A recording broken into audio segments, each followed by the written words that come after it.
Di bulan Sya'ban ini kita dianjurkan melakukan beberapa amalan-amalan. Yang pertama, diceritakan bahwa di bulan Sya'ban ini kita dianjurkan memperbanyak puasa sunnah. Yang kedua, selain puasa sunnah, di bulan Sya'ban ini kita dianjurkan memperbanyak membaca istighfar dan doa kepada Allah Subhanahu wa Ta'ala. Yang ketiga, kita dianjurkan di bulan Sya'ban ini memperbaiki hubungan hablum minanas kita yang renggang. Yang keempat, dianjurkan memperbanyak membaca Al-Quran.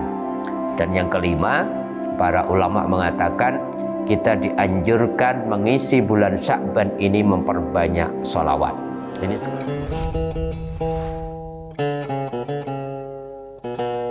Assalamualaikum warahmatullahi wabarakatuh. Alhamdulillah, Allahumma sholli ala Sayyidina Muhammad wa ala ali Sayyidina Muhammad.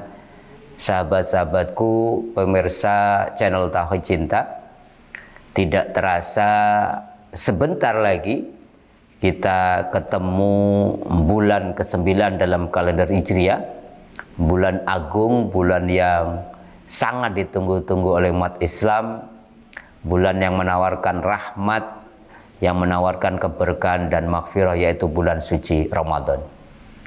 Kita sudah di bulan ke-8, bulan Sya'ban. Maka kemudian di setiap bulan Sya'ban Rasulullah menganjurkan kita untuk mengisi bulan Sya'ban dengan amalan-amalan terbaik sebagai istiqdad, kesiapan kita, latihan rohani kita untuk nanti memasuki bulan suci Ramadan. Bahkan lewat Anas bin Malik, Rasulullah mengajarkan satu doa yang cukup terkenal, yang dimulai doa itu kita baca dari bulan Rajab sesungguhnya. Allahumma barik lana fi Rajaba wa Sya'bana wa balighna Ramadan. Ya Allah, mudah-mudahan Engkau berkahi bulan Rajab kami, Engkau berkahi bulan Sya'ban kami, dan Engkau sampaikan kami di bulan suci Ramadan. Oleh karenanya, di bulan Sya'ban ini kita dianjurkan melakukan beberapa amalan-amalan yang diharapkan amalan-amalan itu kemudian kita kerjakan sebagai sebuah latihan, sehingga nanti kita sudah menikmati lebih khusyuk ketika amalan-amalan itu kita kerjakan di bulan suci Ramadan. Yang pertama, diceritakan bahwa di bulan Sya'ban ini kita dianjurkan memperbanyak puasa sunnah. Bahkan dalam sebuah hadis riwayat Imam An-Nasa'i digambarkan bahwa Rasulullah itu kemudian tidak pernah puasa, paling banyak selain puasa Ramadan itu puasa di bulan Sya'ban. Kenapa? Ketika ditanya kenapa engkau ya Rasulullah berpuasa di bulan Sya'ban, bahkan kemudian di riwayat Bukhari dan Muslim, Rasulullah itu hampir sebulan puasa sunnah di bulan Sya'ban.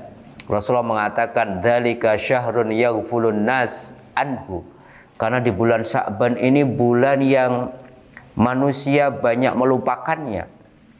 Karena apa? Baina Rajab wa Ramadan.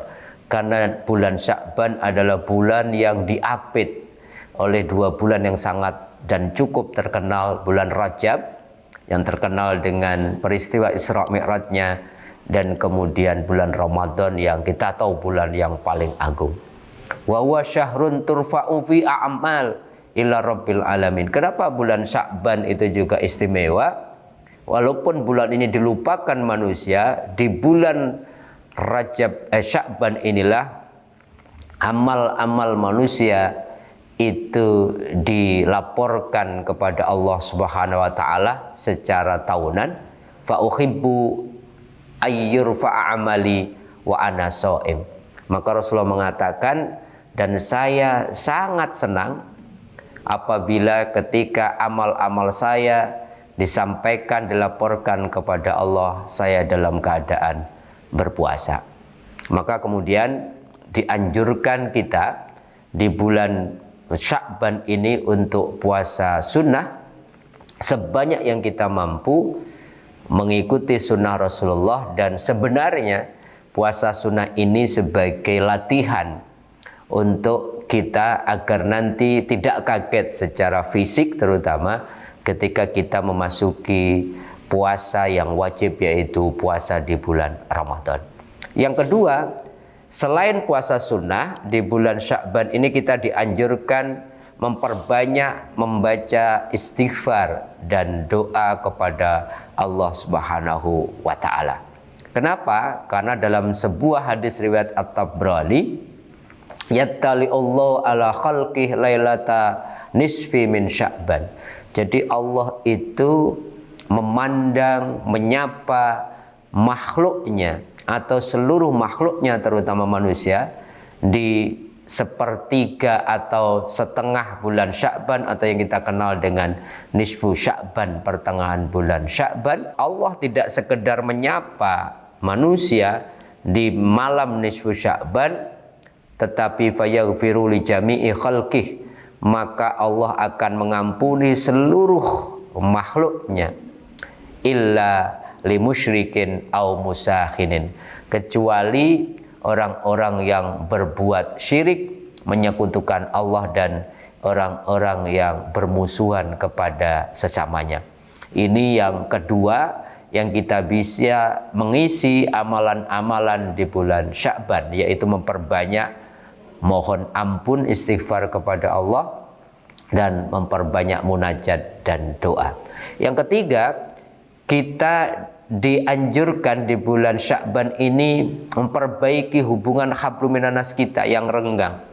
Kalau ada permusuhan dengan keluarga, dengan sesama, maka kemudian segera diselesaikan, dijalin lagi, diharmonikan, silaturahmi yang terputus disambung lagi, karena tadi menjadi salah satu penghalang pengampunan dosa kita kalau kita masih musyakhinin, bermusuhan atau memutuskan tali silaturahmi.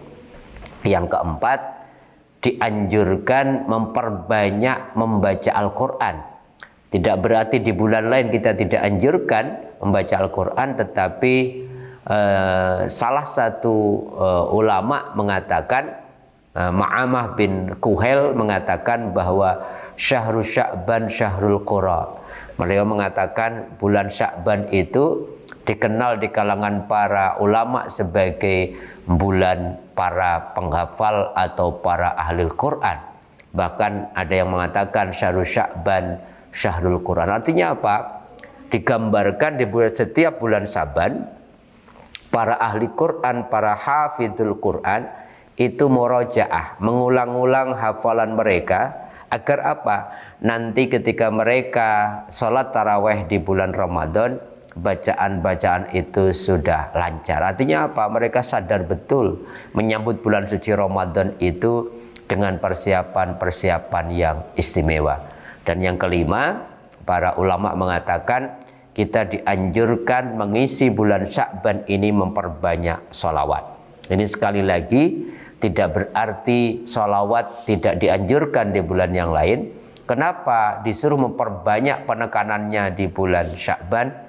Karena ternyata perintah sholawat kepada kita, surat Al-Ahzab ayat 56 itu kebetulan nuzulul Quran turunnya di bulan Sya'ban. Innallaha wa malaikatahu yusholluna 'alan nabi ya ayyuhalladzina amanu shollu 'alaihi wa sallimu taslima. Maka dianjurkan kita memperbanyak membaca sholawat. Tentunya selain 5 amalan-amalan ini, karena bulan Sya'ban adalah bulan isti'dad, bulan persiapan, tentunya ayo kita mulai latihan amalan-amalan terbaik, sehingga nanti di bulan Ramadan kita sudah menikmati amalan-amalan itu. Latihan sedekah, latihan sholat sunnah, latihan baca Quran, puasa sunnah, kemudian membaca istighfar, munajat, dan amalan-amalan ibadah yang lainnya. Inilah